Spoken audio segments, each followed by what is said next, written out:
사랑하는 성도 여러분, 우리들이 살아가는 삶의 여정 속에 나름대로 우리들의 마음속에 갖고 있어야 될 마음이 있습니다. 그것이 뭐 어떤 신앙적이나 신학적인 그런 내용으로 국한된 것이 아니고 우리들이 갖고 있어야 될 마음 중에 하나는 제가 바로 열정이라는 그런 것이 아닐까라는 생각을 합니다.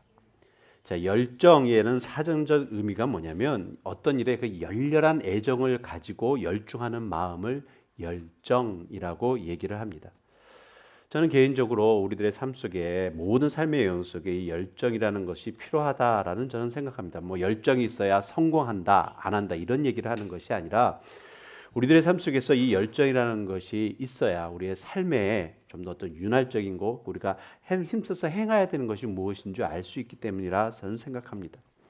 그래서 우리 열정이라는 이 열정이라는 단어에 대해서 한번 다시 한번 좀 깊게 좀 구체적으로 알아보겠습니다. 그 첫 번째 영어로서 열정이라는 단어가 두 가지 단어로 지금 나오는데 지금 이렇게 파워포인트 보시면 아시겠지만 패션이라는 거하고 enthusiasm이라는 두 가지 형태로 열정이라는 단어를 찾게 되면 그렇게 나옵니다.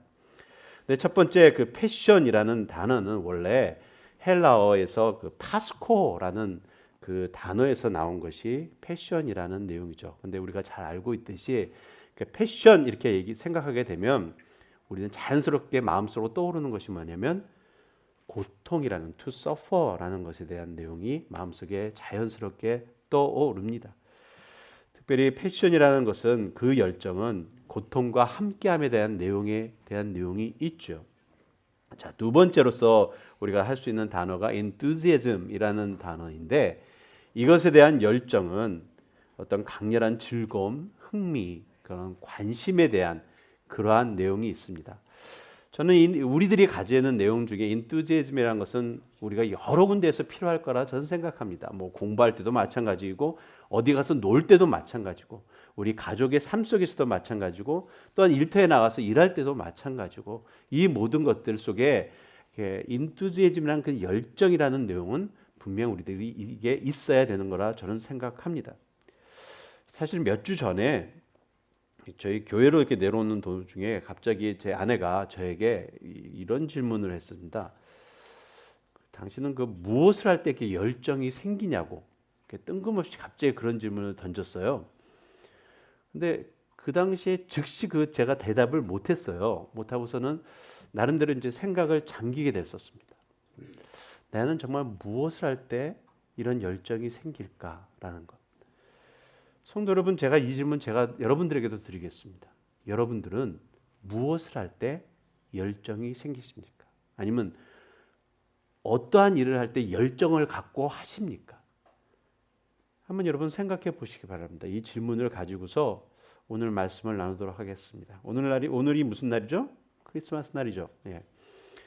오늘 특별히 예수님께서 이 땅에 오신 날을 기념하는 날입니다. 근데 전에도 제가 한번 크리스마스 때 말씀 전할 때 이 내용을 말씀드린 적이 있는데 아주 잘 설명되어 있는 내용이라 다시 한번 저에게 말씀 나누겠습니다. 그 주님은 나의 최고봉을 쓰신 분이 오스왈드 챔버스라는 목사님이 계시죠. 이분이 크리스마스에 대해서 설명한 내용 중에 이런 내용이 있습니다. 예수님의 탄생에 대해서 이렇게 표현하셨습니다. 그리스도는 이 세상으로부터 나신 것이 아니고 이 세상 안으로 들어와서 탄생되셨다. 그는 역사 속에서 탄생하신 것이 아니라 밖에서 역사 속으로 들어오셨다. 즉 하나님이 인간의 육신 속으로 들어오셨다. 주님의 탄생은 그래서 문자 그대로 강림이다 라는 내용이죠. 여러분, 이 말씀의 내용은 우리가 잘 알고 있는 신학적 단어 중에 성육신이라는 단어가 있습니다. incarnation. 그 의미에 대해서 아주 잘 우리가 이해하기 편하게 설명한 내용이라 저는 그렇게 생각합니다. 크리스마스가 왜 중요하냐? 바로 이 내용 때문에 그렇습니다. 사랑하는 성도 여러분, 예수 그리스도의 성육신 하심은 우리 하나님 아버지께서 우리를 향한 그 열정의 마음의 표현이라 저는 믿습니다. 그래서 오늘의 말씀의 주제를 열정이라 정했는데 이 시간 우리 주신 말씀을 통해서 우리를 향하신 하나님의 그 열정의 내용과 또한 말씀에서 등장하는 그 동방 박사들이 가졌던 그 열정의 마음에 대해서 우리가 다시 한번 생각하면서 정말 우리들의 삶 속에서 가져야 될 그 열정의 마음이 무엇인지 우리가 바르게 깨닫고 삶 속에서 실천하는 복된 삶 사시기를 예수 그리스도 이름으로 축원합니다. 우리 말씀으로 다시 한번 돌아가서요. 오늘 본문의 말씀의 시작이 이렇게 됩니다. 헤롯 왕 때에 예수께서 유대 베들레헴에서 나시매라고 시작됩니다. 유대 베들레헴에서 나시매. 왜 나셨어야 합니까? 왜 나셨어야 합니까? 이것에 대해서 우리가 좀 생각해 보기를 원합니다. 성도 여러분, 앞서 말씀드린 것처럼 예수님은 그냥 우리가 보통 인간처럼 부부가 서로 결합해 가지고서 거기서 씨를 받아 가지고 낳는 그런 내용이 아닙니다. 하나님이 인간의 육신 속으로 들어오심이라는 내용이죠. 이것은 단순한 해프닝 뿜 하고 일어나는 것처럼 또한 된 것도 아닙니다. 분명한 것은 하나님 아버지께서 이것에 대해서 철저히 계획하시고 준비하시고 이루신 그 열정에 대한 모습이라는 내용입니다. 그 열정이 모습 속에 무엇이 가장 증거되고 있냐면 바로 하나님의 긍휼하심에 대한 내용입니다. 그래서 첫 번째로 나눌 하나님의 열정의 마음에 대해서 나눌 말씀은 하나님의 긍휼하심, merciful에 대한 내용입니다. 하나님의 독생자 예수님께서 왜 이 땅에 오셨어야 합니까? 왜 인간의 아기로 탄생하셨어야 됐느냐라는 그 근본적인 이유에 대해서 여러분 생각해 보시기 바랍니다. 바로 우리가 잘 알고 있는 것처럼 우리의 죄로 인함입니다. 자, 거기에 대한 말씀이 아주 잘 표현되어 있는 내용이 있습니다. 이사야서 55장 7절 말씀 한번 보겠습니다. 우리 합독하겠습니다. 시작. 악인은 그의 길을 불의한 자는 그의 생각을 버리고 여호와께로 돌아오라. 그리하면 그가 긍휼히 여기시리라. 우리 하나님께로 돌아오라. 그가 너그럽게 용서하시리라.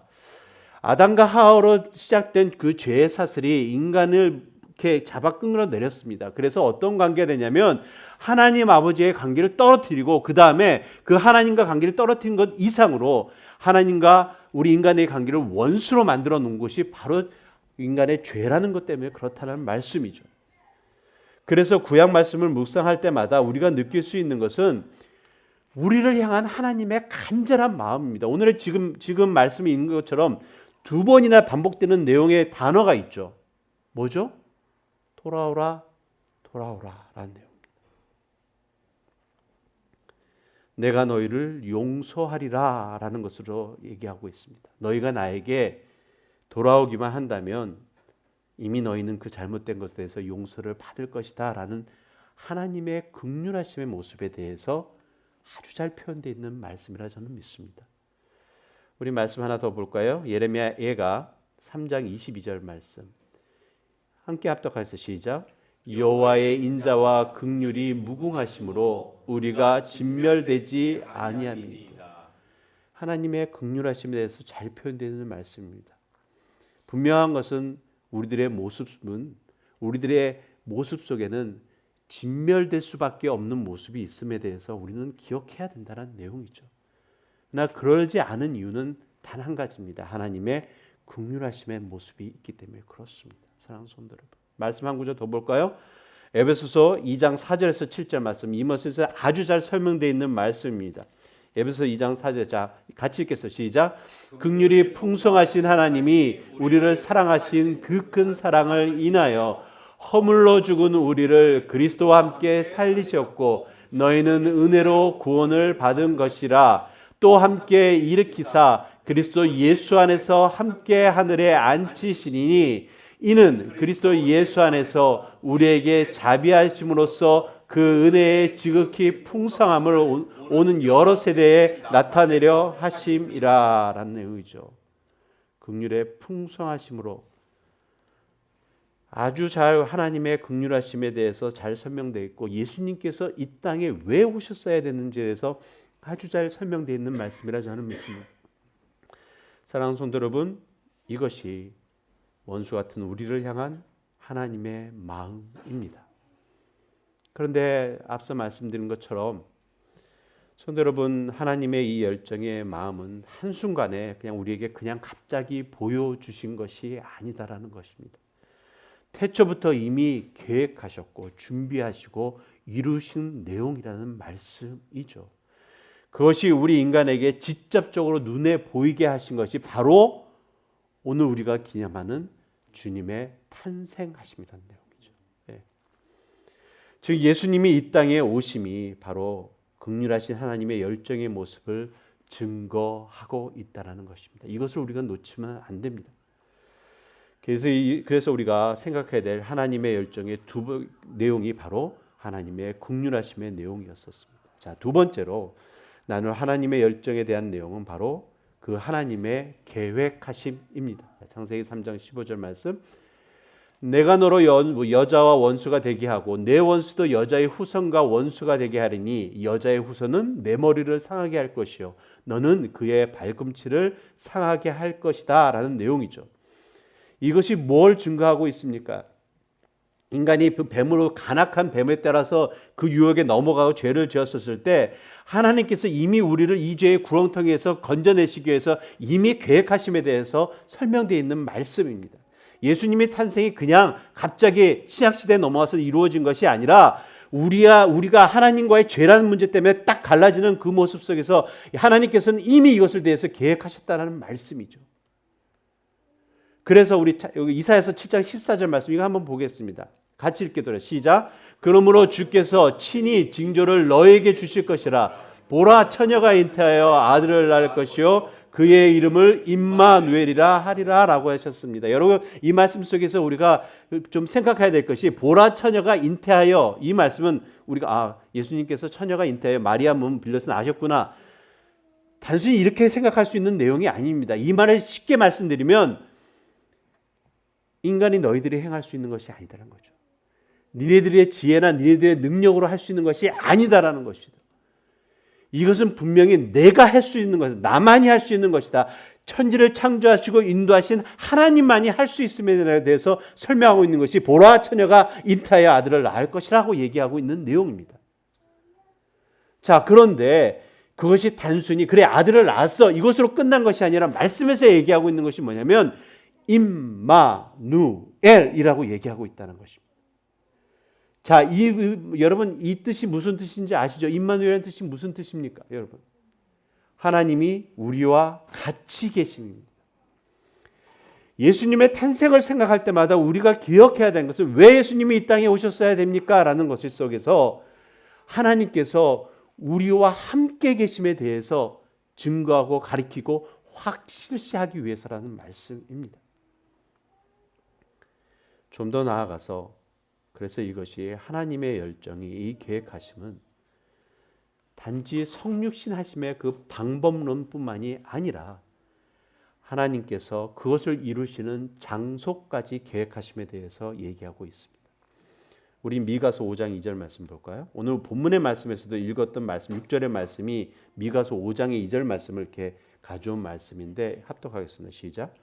베들레헴아 아브라다 너는 유다 족속 중에 작을지라도 이스라엘을 다스릴 자가 내게서 내게로 나올 것이라.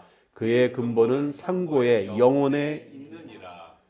누구를 대한 내용인지 아실 것입니다. 상고의 영혼에 있다라는 내용은 인간에게 적용되는 내용이 아닙니다.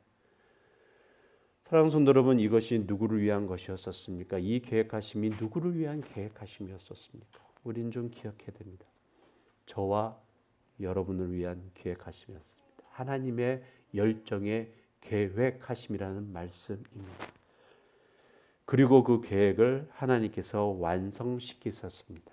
그 완성된 것이 바로 우리가 오늘 말씀 읽었던 본문의 말씀에 대한 내용입니다. 그래서 세 번째로 나는 말씀이 완성하심이라는 말씀이죠. 성도 여러분, 예수님의 탄생하심은 구약 예언들의 완성하심입니다. 구약 성경은 메시아께서 다윗의 왕위를 잇는 왕으로 오실 것에 대해서 수없이 많이 예언되어 있는 말씀들입니다. 우리 예언되어 있는 말씀 중에 이사야서 9장 6절에서 7절 말씀 보겠습니다. 함께 볼까요? 이사야서 9장 6절에서 7절 말씀 시작. 이는 한 아이가 우리에게 낳았고 한 아들을 우리에게 주신 바 되었는데 그의 어깨에는 정사를 메었고 그의 이름은 기묘자라 모사라 전능하신 하나님이라 영존하시는 아버지라 평강의 왕이라 할 것임이니라.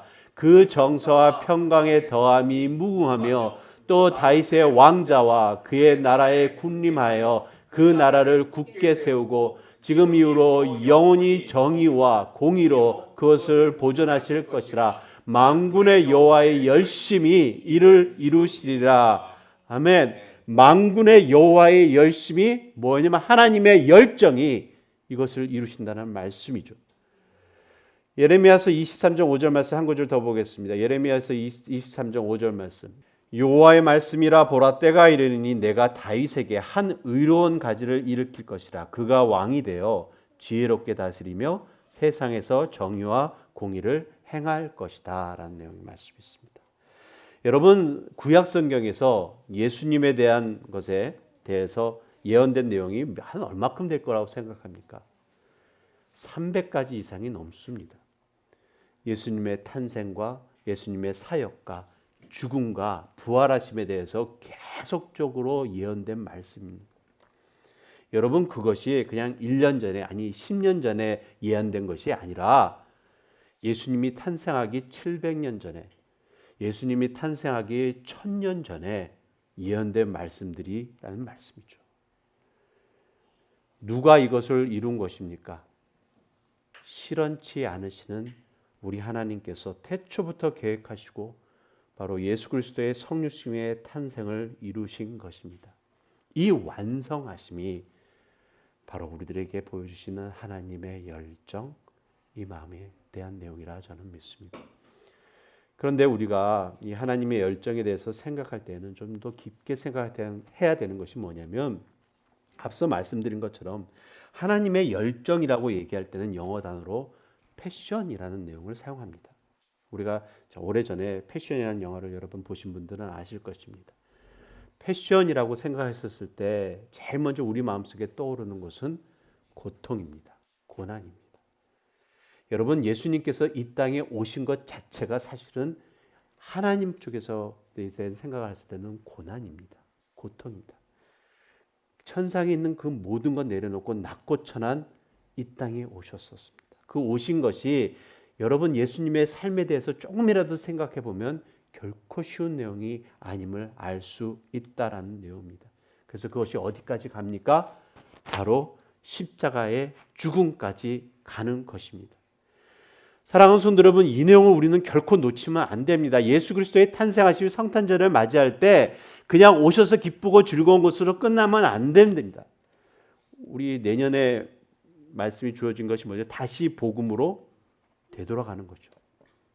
다시 복음이 뭡니까? 복음이라는 것이 뭡니까? 바로 이 내용입니다.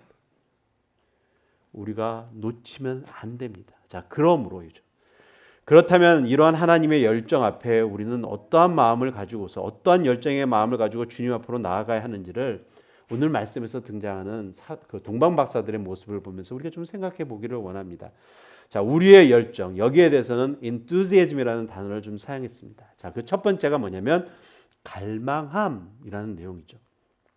자, 말씀 우리 본문 말씀 다시 한번 읽도록 하겠습니다. 본문 말씀 다시 한번 읽다 2장 1절에서 2절 말씀 같이 합독하겠습니다. 시작. 헤로드 왕 때에 예수께서 유대 베들레헴에서 나심에 동방으로부터 박사들이 예루살렘에 이르러 말하되 유대인의 왕으로 나시니가 어디 계시냐? 우리가 동방에서 그의 별을 보고 그에게 경배하러 왔더라 하지. 자, 1절도 2절도 마찬가지로 계속적으로 반복되는 내용이 하나가 있는 것이 뭐냐면 동방이라는 내용이죠. 동방으로부터 박사가 왔다라고 얘기를 합니다. 예루살렘에 이르렀다고 말합니다. 그래서 유대인이 왕이 어디 계시냐, 나시니가 어디 계시냐라고 얘기를 하죠. 자, 그런데 하나님께서 이 동방에서 온 박사들 우리에 대해서 좀 생각해 봐야 되는 내용이 있습니다. 분명 박사들에게 하나님께서 그들은 근데 말씀에서 이 동방의 박사들이 하나님을 믿었고 섬겼다는 그런 내용은 아무것도 없습니다. 자, 그런데 나름대로 그들의 삶 속에 어떤 큰 신이 아마 임재했을 것입니다. 그래서 천상의 별을 보고 연구하는 그들에게 이러한 별이 있었고 이러한 별이 유대인의 한 왕이 탄생할 것을 가리키는 별이라고 가르쳐 주셨을 것입니다. 자, 그런데 뭐 그래서 이거죠. 그러면 그렇게 했구나. 저런 별이 어느 한 땅에 뭐 큰 왕이 탄생하는가 보다라고 생각하고 그걸로 끝날 수 있는 내용입니다. 여러분, 동방이라는 것이 어디냐 하면은 뭐 구체적으로 이게 어디라고 나온 것은 없습니다. 그런데 성서학자들이 생각하고 있는 것이 있습니다. 여러 가지 성경의 그 자료를 가지고 하는 내용인데, 창세기 29장 1절 말씀에 이런 내용이 있습니다. 야곱이 길을 떠나 동방 사람의 땅에 이르러라는 말씀이 있습니다. 이런 말씀이 동방이라는 단어가 하는 것이 성경에 여러 군 한 몇 군데가 더 있습니다. 이때 말하는 그 동방이라는 단어가 어디쯤이냐면 메소포타미아 서북쪽에 있는 그 하란 근방이에요. 그러니까 제 몸을 했을 때 제가 이스라엘이라면 한 이쪽으로 해가지고서 이런 상태입니다. 근데 이 거리가 약 800km 정도 된 거리입니다. 그냥 대충 우리가 생각했어요. 성서학자들이 얘기가. 자, 그렇다면 거기서 여기까지 오면 뭐 사람마다 조금씩 다를 수 있겠지만 약 20일에서 30일 정도 걸리는 여정이라고 그렇게들 합니다. 자, 그렇다면이죠. 제가 아까도 말씀드렸지만 동방의 박사, 하나님을 뭐 찾고 뭐 이런 사람이 아닌 그런 위치 속에서 과연 이들의 마음속에 무슨 것이 있었을까라는 것이죠. 밤하늘에서 특별한 별을 발견하게 된 것인데 어딘지 모르는 이 땅에 특별한 왕이 태어날 것이라는 것을 강하게 깨닫기는 했는데 문제는 자기들의 왕도 아닙니다. 자, 그럼에도 불구하고 이거죠.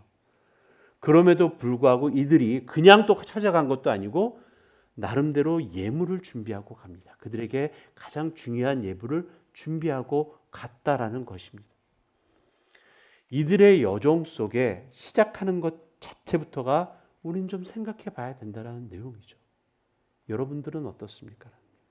우리들은 어떻습니까? 라는 내용입니다. 또한 여러분, 그 당시가 더군다나 박사들입니다. 그 당시에 박사들이라고 얘기를 했었을 때는 분명 옷차림이 달랐을 것입니다. 그렇죠. 자, 그러면 옷차림이 다른 사람들이 나름대로 뭔가 챙겨서 갑니다. 근데 그 당시의 시점이 뭐냐면 약 그 당시에 600년 동안 나라와 나라들을 고장하고 계속적으로 전쟁을 일으키고 있는 그런 상황이었었습니다. 자, 그들이 그러한 차림으로 갔다는 거죠. 그 차림이 웬만한 차림이 아니었음을 우리가 본문의 말씀에서 금방 알 수 있습니다. 왜냐하면 예루살렘에 도착했었을 때 유대인 땅에서 왕이 누가 어디서 나셨냐라고 사람들에게 질문합니다. 그러고서 그 질문에 사람들이 놀랍니다. 그냥 일반 평민이 그냥 갔으면 이 사람 미쳤구나라고 했겠지만 그들이 하는 이 구색을 보니까 이건 아니구나라고 생각했었다는 얘기죠. 더군다나 헤롯 왕까지 그들에게 나아가는 모습 속을 생각한다면 분명 옷차림에 뭔가 특이한 모습이었을 겁니다. 일반 사람이 아니었을 거라는 내용이죠. 자, 그러한 상황 속에서 가는 그들의 여정 속에 정말 무엇 때문에 이들이 자신의 목숨을 걸고 그러한 여정을 걸어왔을까라는 내용입니다. 그들의 갈망합니다. 정말 어떤 큰 신이 자기들에게 보여주신 그 특별한 것, 그것을 확인하고자 하는 그 갈망입니다. 우리들의 신앙의 삶 속에서도 분명 가져야 될 마음이라 저는 생각합니다. 여러분들은 어떻습니까? 갈망함의 열정 여러분 있으십니까? 여러분들이 예수님을 깨닫게 됐습니다. 예수님을 나름대로 영접했다라고 하는 그 시점부터 지금의 삶을 살아올 때 우리가 정말 하나님, 여러분 다 아십니까? 하나님에 대해서 온전히 다 알고 계십니까? 아니지 않습니까? 자, 그런데 그 열정함 여러분 아직도 갖고 계십니까? 우리가 예수님의 탄생에 대한 이 시점에서 우리가 좀 기억해야 되는 것이 바로 이 내용입니다.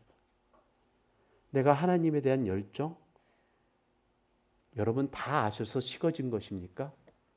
아니면 여정이 너무 길어서 그냥 다 잊어버린 것입니까? 우리는 좀 생각해 봐야 됩니다. 성도 여러분.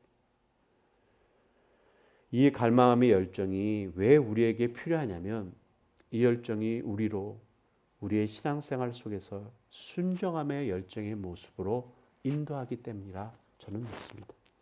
그래서 두 번째로 우리들이 가져야 될 열정, enthusiasm은 순종함입니다. 우리 본문 말씀 다시 한번 보겠습니다. 2장 8절에서 12절까지 말씀 다시 한번 우리 합독할까요? 시작. 베들레헴으로 보내매 이르가서 아기에게 대하여 자세히 알아보고 찾거든 네게 구하여 나도 가서 그에게 경배하라 하라. 박사들이 왕의 말을 듣고 갈새 동방에서 보던 그 별이 문득 앞서 인도하여 가다가 아기 있는 곳 위에 머물러 서 있는지라. 그들이 별을 보고 매우 크게 기뻐하고 기뻐하더라. 집에 들어가 아기와 그 어머니 마리아가 함께 있는 것을 보고 엎드려 아기께 경배하고 보배압을 열어 황금과 유황과 몰약을 예물로 드리니라. 그들은 꿈에 헤롯에게 돌아가지 말라 지시하심을 받아 다른 길로 고국에 돌아가니라. 아멘. 사랑하는 성도 여러분, 순종함이라는 것을 생각할 때는 다른 것에 있지 않습니다. 자신들의 마음과 생각을 내려놓음입니다. 동방 박사들이 먼 여정을 거쳐서 유대 베들레헴에 도착했습니다. 멈춘 것이 광야가 아니기에 그곳에 있는 사람들 앞서 말씀드린 것처럼 당연히 그들의 모습을 통해서 뭐냐라고 했었을 것입니다. 말씀에서 얘기하고 있는 것이 뭐냐면 유대인의 왕으로 나시니가 어딨냐라고 딱 했더니 헤롯 왕과 온 예루살렘이 소동하였다라고 얘기했습니다. 그러니까 흠이 난리가 난 것입니다. 네. 여러분 누구를 위한 메시지였었습니까? 이것이 동방 박사들을 위한 메시지가 아닙니다. 분명한 것은 유대인의 왕 메시아의 메시지는 바로 그 유대 사람들에 대한 메시지였습니다. 왜냐하면 이들은 그 전부터 오래전부터 자신의 왕으로 탄생할 메시아에 대해서 기다렸던 자들이었었습니다. 언젠가 오실 것이라는 다윗의 왕위를 얻은 그 강력한 어떤 왕이 우리들에게 다시 오실 것이라는 것에 대해서 기다리고 있었던 자들이었었습니다. 그래서 뭐라고 얘기죠? 헤롯 왕이 대제사장들과 서기관들에게 얘기합니다. 야, 그리스도가 어디서 나? 이게 했습니다. 그랬더니 애들이 대답한 것이 선지자들이 기억해요. 유대 땅 베들레헴아 너는 유대고, 아까 우리 미가서 말씀을 읽었던 것처럼 그 말씀을 가지고 합니다. 그래서 이것이 적혀 있습니다라고 얘기를 하고 있는 거죠. 여러분 대제사장들이 몰랐습니까? 아니죠. 알았습니다. 너무나 잘 알고 있는 내용입니다. 여러분 우리들의 삶 속에 한번 생각해 보기를, 여러분이 우리가 예수 그리스도에서 영접하시고 정말 하나님에 대해서 내가 하나님 아버지라고 부르시는 우리들은 하나님에 대해서 모른다고 할 수 없습니다. 그리고 우리가 늘 기대하는 것은 하나님 예수님께서 다시 한번 세컨 커밍, 다시 한번 우리들에게 재림하실 것에 대해서 우리는 알고 있습니다. 여러분 기다리십니까 진정? 이것이 우리가 성탄을 맞이하는 저희들의 삶 속에서 다시 한번 정리돼야 될 말씀이라 여러분 생각합니다. 여러분 기다리십니까? 예수님이 오셨을 때 나 알고 있었어요. 이러한 대답이 우리에게 안 나오기를 예수 그리스도로 축원합니다. 사랑하는 성도 여러분, 예수 그리스도의 오심, 그러기에 우리의 신앙은 매우 실천적이어야 된다고 저는 생각합니다. 말씀이 우리의 삶 속에서 역사하려면 말씀에 대한 갈망함과 함께 그 말씀의 순종함으로 이어가야 합니다. 성탄절을 맞이하는 우리들의 마음가짐이 바로 이것으로 이루어지기를 정말 예수 그리스도로 축원합니다. 박사들의 모습을 다시 한번 생각해 보기를 원합니다. 분명 유대인의 왕의 탄생인데 헤롯 왕은 모른다 그럽니다. 자, 그랬을 때 그들의 마음은 어땠었을까? 분명 유대인의 왕이면 그래도 헤롯 그 궁전에서 좀 태어났어야 뭔가 구색이 맞지 않겠습니까? 근데 딱 가서 얘기를 했는데 내가 예물까지 준비해서 왔는데 모른다 그럽니다. 아무도 모른다 그럽니다. 그랬었을 때 그의 마음이 뭐였었을까라는 생각을 잠시 해봤습니다. 저는 갑자기 황당해지지 않았습니까? 이렇게 내가 여기까지 왔는데, 예. 자 그럴 때 다시 별이 나타났습니다. 그래서 그 별이 예수님이 탄생하신 그 말 구유로 인도했다라는 것이죠. 그리고 그 별을 하고 마리아를 만나고 예수님의 탄생을 보면서 그들이 그 준비했던 예물을 드립니다. 그러고 난 다음에 헤롯에게 돌아가지 말라는 하나님의 지시를 꿈으로 봤습니다. 그러고서는 그들이 고국으로 다시 돌아갑니다. 그런데 우리가 이 내용을 보면서 그래 그들은 그냥 갔구나, 돌아갔구나, 여러분 이렇게만 생각할 수 있는 내용이 아닙니다. 동방 박사들의 여정은 시작부터 시작해서 끝까지 누구의 말씀에 순종했느냐라는 내용이죠. 자신이 어떤 면에서는 잘 모르는 그 신, 자신에게 갈망함을 주었던 그 신, 그러면서 그 여정 속에 20일, 30일 동안 그 걸어오는 여정 속에 지켜줘줬던 그 신, 또한 내가 어떻게 할지 몰라가지고서 다시 헤롯에게 가야 되냐 말을 하는 고민 속에 미리 차단하시고 꿈속에서 가르쳐 주신 그 신, 그 말씀 앞에 순종합니다. 이것이 동방 박사들의 여정을 증명하고 있는 내용입니다. 사랑하는 성도 여러분, 이 순종함에 대해서 생각하면서 우리가 주목해야 될 말씀이 있습니다. 바로 10절 말씀인데 10절 말씀에 이렇습니다. 그들이 별을 보고 매우 크게 기뻐하고 기뻐하더라라는 것입니다. 여러분, 이 말씀 읽으면서 조금 이상하게 생각되지 않습니까? 똑같은 별일 것입니다. 사실은요. 처음부터 연구했던 별이었었고 그 별이 거의 20일, 30일 동안 계속적으로 인도했던 별입니다. 물론 예수님의 그 위에 갔을 때 갑자기 그 별이 더 반짝반짝 빛났는지는 모릅니다.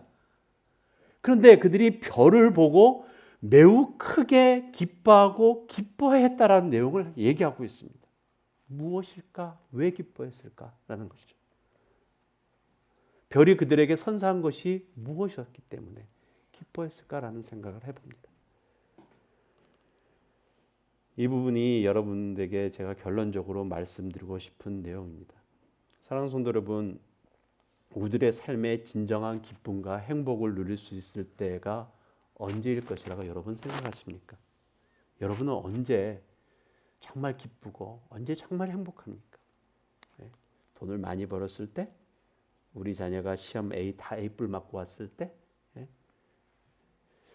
비즈니스가 갑자기 잘 됐을 때? 뭐 여러 가지 이유가 그걸 기뻐하지 말라는 것이 아니라 우리는 기뻐할 수 있습니다. 행복할 수 있습니다. 자, 그런데 진정한 것이 기쁨일까? 진정한 행복일까? 라는 것은 좀 생각해 봐야 되지 않을까라는 생각을 해봅니다. 사랑하는 성도 여러분, 우리가 누릴 수 있는 진정한 기쁨과 행복은 바로 하나님의 열정과 우리의 열정이 함께 만나는 그때라는 것으로 저는 생각합니다. 하나님의 시간을 우리가 좀 신학적인 단어로 얘기했었을 때 우리 인간의 시간을 크로노스라고 얘기를 합니다. 근데 하나님의 시간을 신학적인 단어로 얘기했을 때 카이로스라고 얘기를 합니다. 그것은 우리가 일반적으로 이렇게 흘러가는 시간을 얘기하는 것이 아니고 하나님의 때라는 것을 얘기할 때 카이로스라고 얘기를 합니다. 이 카이로스 시간 안에 우리의 삶이 함께 할 때입니다. 동방 박사들에게 예수님이 탄생하신 그곳에서의 별은 이때까지 인도해왔던 별보다는 좀 다른 모습으로 분명히 보여졌을 것입니다. 정확히 알지는 못했지만 하나님이 계획하신 그 왕의 탄생하심을 보고자 하는 그 갈망함으로 시작했던 그 여정, 정말 20일, 30일 동안 가졌던 그 마음속에서 가졌던 그 열정과 순정함의 여정과 내가 이루었다라는 그 하나님의 열정의 그 모습이 만날 때입니다. 그것을 경험할 때입니다. 그렇게 자신들이 별을 연구하면서 왔던 이것이 결코 헛된 것이 아니었었구나. 놀라우신 하나님의 손길이라는 것이 이렇게 이루어지는 거구나 라는 것을 느꼈었을 때입니다. 이럴 때 기뻐할 수 있는 것입니다. 이럴 때 감사할 수 있는 것이고 이럴 때 세상이 줄 수 없는 행복감을 누릴 수 있을 것이라 저는 믿습니다. 사랑하는 성도 여러분, 임마누엘, 예수님의 이름이 임마누엘이라고 얘기하고 있습니다. 우리와 함께 하시는 주님입니다. 예수님께서 이 이름을 통해서 증거하는 내용이 다른 것에 있지 않습니다. 함께함입니다. 하나님께서 우리들에게 말씀하시고자 하는 것은 죄로 멀어진 우리들을 계속적으로 돌아오라 하셨던 이유는 다른 것 없이 내가 너와 함께하기를 원한다라는 내용이죠. 예수님께서 이 땅에 왜 태어나셨어야 합니까? 바로 이것을 증거하기 위한 것임을 여러분 놓치지 마시기를 예수 그리스도로 축원합니다. 함께하기 위해서입니다. 그래야 무언가 알 수 있습니다. 그래야 우리가 하나님의 마음을 알 수 있고 우리가 하나님께서 우리를 향한 마음이 어떤 것인지 바르게 깨달을 수 있을 것이라 저는 믿습니다. 저는 금요일 날 제가 우리 애들 2명에게 크리스마스 선물로서 뭘 했냐면 제가 선물을 준 게 아니라 아바타 영화권을 끊어줬습니다. 그래서 금요일 날 밤에 9시에 12시 넘어 끝났습니다. 근데 anyway 같이 저랑 셋이서 저 와이프는 원래 영화를 별로 안 좋아해서 안 갔고 갔습니다. 가서 아바타 영화 2를 봤습니다. 자, 아바타 영화 1도 저희는 봤었습니다. 그래서 생각보다 뭐 호불호가 있지만 저는 3시간 동안 보면서 정말 잘 만들었다. 어떻게 저렇게 CG인 줄 분명히 다 알고 갔는데도 그 생동감 넘치는 그 내용을 영화관에서 이렇게 보면서 정말 잘 만들었다. 그 3시간이라는 시간이 그냥 지나가더라고요. 저한테는 이렇게 길지 않고 그냥 쑥 지나가더라고요. 제가 근데 이것을 말씀드리는 것이 아니라 여러분 아바타 1을 혹시나 여러분 보신 분이 계십니까? 그 아바타의 그 원의 내용 속에 계속적으로 지금까지 회자되고 있는 내용 중에 하나가 뭐가 있냐면 중요한 대사가 있습니다. 아바타 1에서. 근데 아바타 2에서도 그것이 한번 등장하더라고요. 그 대사의 내용이 뭐냐면 I see you라는 내용이 있습니다. 남자 주인공과 여자 주인공이 만났었을 때 그들의 이렇게 아름다운 만남 속에서도 그렇고 또 나중에 남자 주인공이 죽으려고 했었을 때 여자 주인공이 그를 살려내고 난 다음에 둘이 고백하고 있는 내용이 있습니다. I see you라는 내용이 있습니다. 내가 너를 본다라는 단어인데 우리가 알지만 그러나 그것은 단순히 내가 너를 그냥 본다가 아니라 내가 너의 마음을 내면을 본다라는 내용입니다. 내가 너의 마음을 안다라는 거죠. 그걸 서로 고백합니다. I see you. 그것이 계속적으로 회자돼서 여러 유튜브 영상에서 나옵니다. 저는 그 내용을 보면서 정말 우리가 하나님의 마음을 좀 알았으면 하는 마음이 있습니다. I see you가 그냥 나온 것이 아니라 서로가 이렇게 연결되는 그러한 내용을 보면서 그들이 고백하는 내용입니다. 여러분, I see you라는 단어 속에 그것이 하나님과 함께함에 대한 내용이 우리들의 삶 속에서 좀 이루어지기를 원합니다. 사랑하는 성도 여러분, 예수님의 탄생을 기념하는 이 성탄 주일에 우리 모두가 가져야 될 또 누려야 될 기쁨의 내용이라 저는 생각합니다. 우리를 향하신 하나님의 열정, 패션과 우리가 주님을 향한 열정, enthusiasm이 정말 온전히 만나서 세상이 줄 수 없는 참된 행복과 기쁨을 누리시는 저와 여러분의 삶 되시기를 다시 한번 예수 그리스도 이름으로 축원합니다. 기도해 주시겠습니다.